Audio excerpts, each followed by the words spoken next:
नमस्कार। दी public India में आपका हार्दिक स्वागत है। आज मुझे वो अंग्रेजी की कहावत याद आ रही है, when you can not fight them join them. मुझे लगता है कि 2024 के चुनाव में कुछ ऐसा ही हो रहा है भारतीय जनता पार्टी के साथ। देखिए, जो पुरानी जनसंघ थी, जो पुरानी भारतीय जनता पार्टी थी, अटल जी की जनता पार्टी भारतीय जनता पार्टी थी, उसका जो पूरा संकल्प था, उसका जो चरित्र था, वो थोड़ा डिफरेंट था। अटल जी लोकतांत्रिक मर्यादाओं का ध्यान रखने वाले व्यक्ति थे। अडवाणी जी भी उसी प्रकार के व्यक्ति थे जो पिछले सरकार में होम मिनिस्टर भी रहे, अटल जी की सरकार में। लेकिन पिछले 10 साल के अंदर जो भारतीय जनता पार्टी का शासन रहा, इसका नियम थोड़ा सा डिफरेंट है। इनके सिद्धांत थोड़े डिफरेंट हैं। इनके सिद्धांत वो सिद्धांत हैं जो कि आरएसएस की मूल भावना है, जिसमें एक अलग प्रकार का तंत्र है। जैसे गोलवलकर जी ने कहा था, उसको आगे बढ़ाने का संकल्प भारतीय जनता पार्टी में ज्यादा दिखता है और भारत की जो विविधता है उसका उतना ज्यादा ध्यान नहीं रखा। मुझे याद है, अटल बिहारी वाजपेयी जी लखनऊ से सांसद थे। जब हम लोग उनके पास जाते थे और उनसे कोई शिकायत करते थे तो मैं देखता था कार्यकर्ता अटल जी से नाराज हो जाते थे और अटल जी मुस्कुराते थे। उन्हें देखकर ऐसा लगता था कि वो समझते थे कि एक सांसद की मर्यादाएं क्या हैं और कार्यकर्ताओं के क्या अधिकार हैं। कार्यकर्ता और सांसद के बीच में एक ऐसा संबंध होता है जो पारिवारिक संबंध होता है, क्योंकि कार्यकर्ता ही पार्टी को चलाता है, कार्यकर्ता ही लोगों को आगे बढ़ाता है। और इसलिए वो जो चुनाव होता है, बेसिकली वो पार्टी और नेता कम जो कार्यकर्ता है वो ज्यादा लड़ते हैं। इसलिए अटल जी इस प्रकार का ध्यान रखा करते थे। माननीय मोदी जी ने पिछले 10 साल के अंदर एक अपना कल्ट पैदा किया है।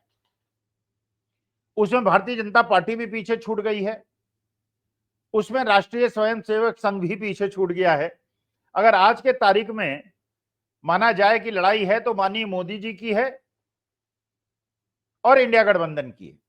अभी तक तो यही माना जा रहा था, लेकिन अब जैसे जैसे चुनाव नजदीक आया, ये पता चला कि जो लोग भारतीय जनता पार्टी के 40 साल से पुराने सिपहलदार थे, वो भी इस बात से बहुत ज्यादा आतंकित थे, बहुत ज्यादा परेशान थे कि माननीय मोदी जी ने तो भारतीय जनता पार्टी को ही धूमिल कर दिया। भारतीय जनता पार्टी तो बैकग्राउंड में चली गई और आज की तारीख में मोदी की गारंटी की बात होती है, भारतीय जनता पार्टी की गारंटी की बात नहीं होती। तो जितना परेशान अपोजिशन पार्टीज थी पिछले 10 साल के शासन में, चाहे वो ममता दीदी हो,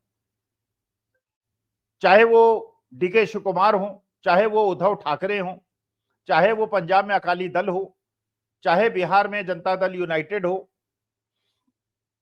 चाहे वो कांग्रेस के अशोक चौहान हो, हेमंत बिश्व शर्मा हो, टीएमसी के शुभेंदु अधिकारी हो, या सुनील जाखड़ हो, या अमरिंदर सिंह हो, लोगों ने देखा कि अगर आपको अपने अस्तित्व को बचाना है and you can not fight them, then it is better you join them. लोगों ने भारतीय जनता पार्टी को ज्वाइन तो कर लिया, क्योंकि उनके गर्दन पर ईडी की, सीबीआई की, इनकम टैक्स की तलवार लटक रही थी। लेकिन ये लोग राजनीतिज्ञ लोग हैं, ये पॉलिटिशियंस हैं। तो पॉलिटिशियंस तो आप जानते ही हैं कितने बुद्धिमान होते हैं, अपने लक्ष्य की तरफ बढ़ने के लिए कितने बुद्धिमान होते हैं। तो उस समय तो उन्होंने ज्वाइन कर लिया फाइट करने के बजाय, लेकिन उन्होंने भारतीय जनता पार्टी को डबल क्रॉस कर दिया। अब जिस प्रकार के फीलर्स मिल रहे हैं, जिस प्रकार की इंफॉर्मेशन मिल रही है, उससे लग रहा है कि इन लोगों ने एक तरह से भारतीय जनता पार्टी को डबल क्रॉस कर दिया। अकाली दल तो बिछुड़ गई, उद्धव ठाकरे जो सबसे पुराने, ठाकरे परिवार सबसे पुराना सहयोगी था भारतीय जनता पार्टी का, वो बिछुड़ गया। बिहार के अंदर नीतीश कुमार बिछड़े लेकिन फिर आ गए, और ऐसा लगा कि जब इंडिया गठबंधन बना और इंडिया गठबंधन के मुख्य सूत्रधार नीतीश कुमार थे, तो नीतीश कुमार के टूटने से इंडिया गठबंधन बिखर जाएगा।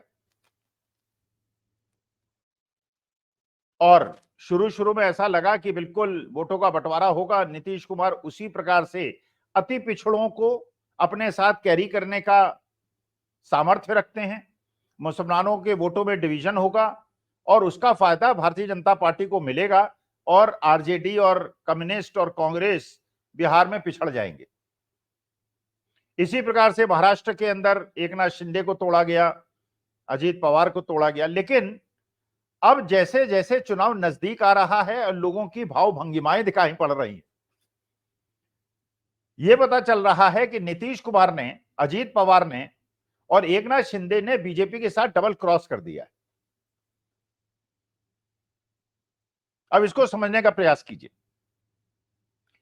काशी के अंदर जब माननीय मोदी जी ने सब मुख्यमंत्रियों को बुलाया और बड़े बड़े नेताओं को बुलाया, नीतीश कुमार वहां नहीं पहुंचे और कहा गया कि उनका स्वास्थ्य खराब है। लेकिन किसी राजनीतिज्ञ का इतना स्वास्थ्य तो नहीं खराब होता कि वो देश का प्रधानमंत्री और जिसको प्रधानमंत्री बनाने के लिए आप सारा प्रयास कर रहे हैं वो बुलाए और आप ना जाए। लेकिन जब नीतीश कुमार की, जब उन्होंने रोड शो किया माननीय मोदी जी ने और नीतीश कुमार उनके साथ चले, तो आपने नीतीश कुमार की भाव भंगिमाएं देखी होंगी, नीतीश कुमार का मुरझाया हुआ चेहरा देखा होगा और एक चिन्ह था उनके हाथ में नीतीश कुमार के, जो माननीय मोदी जी के बगल में वो खड़े थे, तो आपने देखा होगा। आप जरा उसका इंटरप्रिटेशन करने का प्रयास करें। साफ साफ लग रहा है कि नीतीश कुमार अपनी बॉडी लैंग्वेज से, अपने फेशियल एक्सप्रेशन से अपने वोटर्स को यह संदेश दे रहे हैं कि मैं भारतीय जनता पार्टी के साथ तो जरूर हूं, लेकिन मैं परेशान हूं, मैं पीड़ित हूं और मैंने जो सोचा था वो मेरे साथ व्यवहार नहीं हो रहा है। बिहार के लोगों को यह पता है, पुरानी उनकी याददाश्त है, जिस प्रकार से डीएनए, बिहार वालों के डीएनए पे प्रश्न उठाया था माननीय मोदी जी ने, और नीतीश कुमार की इस भाव भंगिमाओं से उन्होंने ये प्रदर्शित कर दिया कि मैं हूं तो फिजिकली भारतीय जनता पार्टी के साथ, लेकिन मन से नहीं हूं। और आपने देखा, जब बिहार का आप सूक्ष्म विश्लेषण करेंगे, राजनीतिक विश्लेषण करेंगे, कि नीतीश कुमार का साथ छोड़ने की वजह से तेजस्वी यादव मजबूत हो गए। क्योंकि बिहार की जनता ने कहा कि भाई पहली बार ऐसा हुआ पिछले 30-40 साल में कि बिहार के अंदर इतनी सारी नौकरियां मिली, और वो तब मिली जब नीतीश कुमार मुख्यमंत्री थे और Tejashwi Yadav deputy chief minister थे। उसके पहले भी नीतीश कुमार लंबे समय तक मुख्यमंत्री रहे, लेकिन इस प्रकार की नौकरियां तो नहीं मिली। और जब तेजस्वी से हटे नीतीश कुमार, तब भी नौकरियां नहीं मिली। तो एक प्रकार से नीतीश कुमार ने अपने इस स्टेप से तेजस्वी यादव को मजबूत कर दिया और चुनाव के पहले उन्होंने अपने पांव खींच लिए। उनकी भाव भंगिमाएं, उनके फेशियल एक्सप्रेशन से यह पता चला कि वो अब तेजस्वी को मजबूत करना चाहते हैं और बीजेपी के साथ अपने वोटर्स को, अति पिछड़ों को, ये मैसेज देना चाहते हैं कि आप अपना निर्णय खुद लें। इसी प्रकार से महाराष्ट्र के अंदर आप देखें, अगर अजीत पवार एनसीपी से अलग न हुए होते, अगर एकनाथ शिंदे उद्धव ठाकरे से अलग न हुए होते, तो बीजेपी शायद मजबूत स्थिति में होती। लेकिन एकनाथ शिंदे ने, आपको पता ही है कि जब उद्धव ठाकरे जी की तबीयत खराब थी, उस समय उन्होंने करीब करीब सारा शिवसेना का भार एकनाथ शिंदे को सौंप दिया था। और एकनाथ शिंदे ने जिस प्रकार का विश्वासघात किया, वो महाराष्ट्र की जनता भूल नहीं पाई। और महाराष्ट्र की जनता का आप जानते हैं, महाराष्ट्र के अंदर शिवाजी और अफजल खां का प्रकरण है, और महाराष्ट्र के लोग जो है वो उस चीज को कभी भी गद्दारों को माफ नहीं करते। तो एक प्रकार का तमगा उन्होंने खुद अपने ऊपर ओढ़ लिया और उन्होंने उद्धव ठाकरे का कद बढ़ा दिया। आप जानते ही हैं, शरद पवार के भतीजे अजीत पवार और अजीत पवार ने जिस प्रकार से शरद पवार को धोखा दिया, तो वो भी एक तमगा, और इन दोनों तमगों को, गद्दारी के तमगों को, एकनाथ शिंदे को और अजीत पवार को भारतीय जनता पार्टी ने अपने साथ मिला लिया।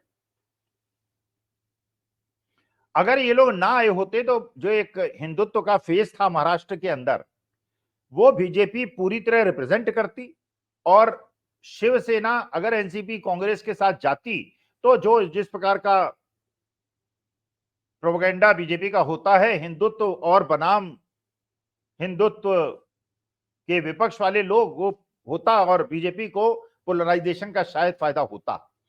लेकिन जितना ज्यादा नुकसान उद्धव ठाकरे को एनसीपी, शरद पवार और कांग्रेस के साथ जाने से हुआ, उतना ही नुकसान भारतीय जनता पार्टी को एकनाथ शिंदे और अजीत पवार को अपने साथ लाने से हुआ। तो वहां पोलराइजेशन जो हिंदुत्व नॉन हिंदुत्व का हो सकता था वो नहीं हुआ, और इस प्रक्रिया में जो मुसलमान वोट एनसीपी में, कांग्रेस में बंटवारे का प्रश्न था, वो पूरा का पूरा एकजुट हो गया। अच्छा, एक और गलती कर दी भारतीय जनता पार्टी ने। अब की तो गलती नहीं थी, वो तो स्ट्रेटेजिक मूव था। स्ट्रेटेजिक मूव था जब नारा लगाया गया आज से 3 महीने पहले, 4 महीने पहले। कोई कल्पना नहीं कर सकता था कि इस बार की राजनीति की लड़ाई जो है इतनी दिलचस्प होगी, इतनी क्लोज होगी। यह माना गया था कि बीजेपी तो जीत जाएगी, लेकिन जब ये नारा दिया गया इस बार 400 पार, नारा तो स्ट्रेटेजिक मूव था। पहले 15-20 दिन, 1 महीने ये नारा प्रचलित हुआ। अब सारा डिबेट जो था इस बात पे कंसंट्रेट हो गया कि क्या भारतीय जनता पार्टी को 400 सीटें मिलेंगी कि नहीं मिलेंगी। अब इस डिबेट में मानी बात है भारतीय जनता पार्टी को फायदा होना था, क्योंकि ये तो कोई बात ही नहीं कर रहा था कि मेजॉरिटी मिलेगी कि नहीं मिलेगी। लेकिन उस उत्साह में भारतीय जनता पार्टी के कुछ कद्दावर नेताओं ने इतनी बड़ी गलती कर दी, जिससे कि पूरी की पूरी राजनीति बदल गई। डिप्टी चीफ मिनिस्टर राजस्थान की दिया कुमारी ने कहा 400 सीटें दे दो, संविधान बदल देंगे। लल्लू सिंह अयोध्या के कैंडिडेट ने कहा, अरुण गोविल मेरठ के कैंडिडेट ने कहा, एक खड़गे वो हैं, हेगड़े साहब हैं कर्नाटका के, उन्होंने कहा। तो ये लड़ाई 400 सीटों पे मिलकर जो पूरा नैरेटिव को चेंज करना था, बेसिकली वो इस बात पे आ गया कि संविधान बदलना है, इसलिए 400 सीटें दे दो। तो एक तो जो शरद पवार का अपना वोट है, जो उद्धव ठाकरे का वोट बैंक है, जो आम आदमी पार्टी का वोट बैंक है, आरजेडी का वोट बैंक है, सपा का वोट बैंक है, वो तो था ही। एक ऐसा वोट बैंक जो बहुत मजबूत वोट बैंक है और बहुत भावुक है, और उसका लगाव संविधान और बाबा साहब भीमराव अंबेडकर के साथ बहुत ज्यादा है,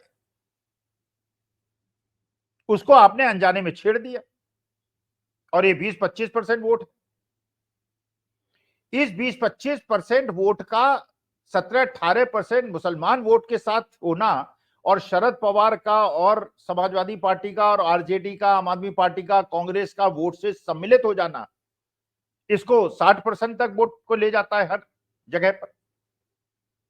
आपने देखा उत्तर प्रदेश के अंदर उन क्षेत्रों में जहां दलितों ने हमेशा बीएसपी को वोट दिया है, और जाटा वोट ने जिन्होंने बीएसपी को वोट दिया है, इस बार उन्होंने बहन जी से कह दिया कि हम अपना वोट आपके साथ जाके खराब नहीं करेंगे, क्योंकि यहां तो प्रश्न आ गया है संविधान को बचाने का, बाबा साहब भीमराव अंबेडकर के संविधान को बचाने का। तो बहन जी की गलती नहीं है। बहन जी तो चाहती थी कि मैं कुछ जगह ऐसे कैंडिडेट खड़ी करूं जहां इंडिया गठबंधन को फायदा हो और कहां बीजेपी को फायदा हो। आकाश आनंद ने कुछ मोदी जी के बारे में भारतीय जनता पार्टी को आतंकवादी पार्टी कह दिया, और सगे भतीजे हैं, उनको अपना उत्तराधिकारी बताया था, उससे भारतीय जनता पार्टी ऑफेंड हुई, और भारतीय जनता पार्टी के दबाव में आकाश आनंद को उत्तराधिकारी पद से, लेकिन डैमेज तो हो गया था। और क्योंकि आकाश आनंद को हटाया गया, तो जो उनका वोटर बैंक था उसने कहा भाई अगर बहन जी उत्तराधिकारी नॉमिनेट करती हैं अपने भतीजे को और उसके बाद उसे हटा देती हैं पदों से, इसका मतलब यह है कि सांठगांठ तो बीजेपी से है। तो क्या अगर संविधान हटेगा और बाबा साहब भीमराव अम्बेडकर का संविधान बदलेगा और हमारा रिजर्वेशन खत्म हो जाएगा, और उसके लिए आगाह किया आकाश आनंद ने और उसका दंड उनको मिला, तो उन्होंने बहुजन समाज पार्टी से और बहन जी से अपने हाथ जोड़ ली। और क्योंकि पोलराइज्ड इलेक्शन था, वो पूरा का पूरा वोट बैंक इंडिया अलायंस के साथ आ गया। आपने महाराष्ट्र के अंदर भी देखा, महाराष्ट्र के अंदर जो प्रकाश अंबेडकर की पार्टी है, जो बहुत इफेक्टिव फोर्स हुआ करती थी, और अंबेडकर साहब के खानदान के हैं प्रकाश अंबेडकर, उनका अपना एक 7-8% का वोट बैंक है, और वो वोट बैंक वही वोट बैंक है जो कांग्रेस का वोट बैंक है। तो विदर्भ एरिया में बहुत ज्यादा डैमेज करता था। पिछली बार इलेक्शन में कांग्रेस को बहुत ज्यादा डैमेज भी किया था प्रकाश अंबेडकर के खड़े होने से और उनके कैंडिडेट खड़े होने से। इस प्रकार इस बार की वहां की व्यवस्था बिल्कुल बदल गई। प्रकाश अंबेडकर साहब के कैंडिडेट्स ने अपने नाम वापस ले लिए, क्योंकि दबाव जनता का था, उनके वोटर्स का था। वोटर्स ने कहा कि नहीं, हम इस बार जो है मामला संविधान को बचाने का है और हम अपना वोट खराब नहीं करेंगे, हम अपना वोट इस बार संविधान को बदलने वालों के खिलाफ देंगे। और वहां कैंडिडेचर वापस ले लिए, और जिस प्रकार का डैमेज प्रकाश अंबेडकर कर सकते थे इंडिया अलायंस को, वो बात खत्म हो गई। और इंडिया अलायंस का वो एक तो मुसलमान का कंसोलिडेशन, आप अगर उद्धव ठाकरे की मीटिंग देखें, कोई क्या कल्पना कर सकता था कि महाराष्ट्र के अंदर मुसलमान एकमुश्त होकर उद्धव ठाकरे की शिवसेना को वोट देने के लिए तैयार हैं। जहां उनके कैंडिडेट्स हैं, जहां शरद पवार के हैं, कोई समस्या नहीं। और जो कट्टर हिंदुत्ववादी वोटर्स हैं, वो भी जस्ट गद्दारी की वजह से कि साहब गद्दारी हुई है उद्धव ठाकरे और बाला साहब ठाकरे के परंपरा से, वो भी उद्धव ठाकरे के साथ खड़े हो गए। तो जो ये पोलराइजेशन हुआ और नीतीश कुमार की निष्क्रियता, उनकी बॉडी लैंग्वेज की वजह से, तो अति पछड़ा वोट को उन्होंने तैयार किया था,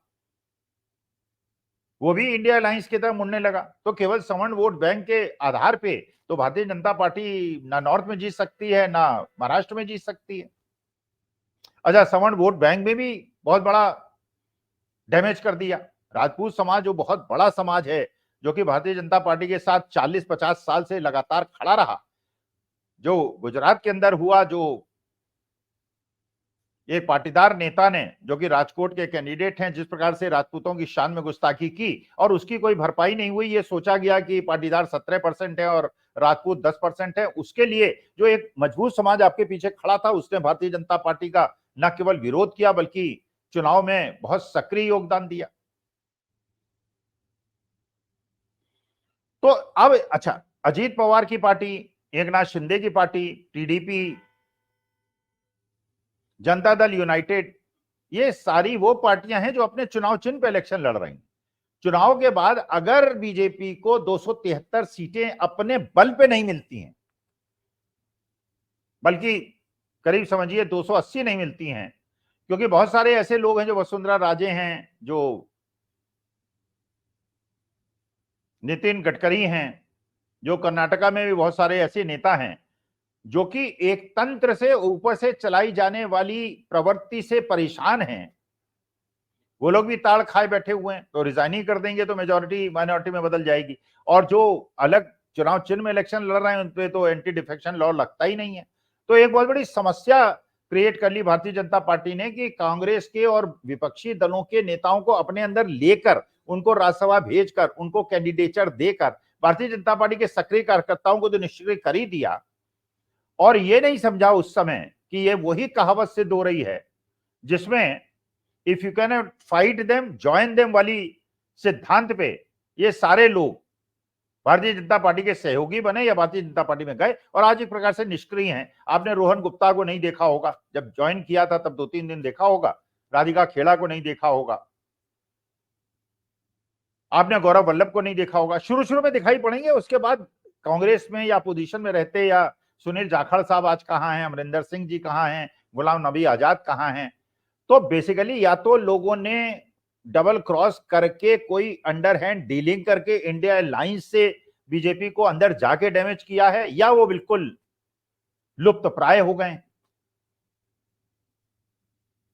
तो ये जो राजनीतिक पटल पे हो रहा है, आपने ब्रजभूषण शरण सिंह का स्टेटमेंट भी सुना होगा।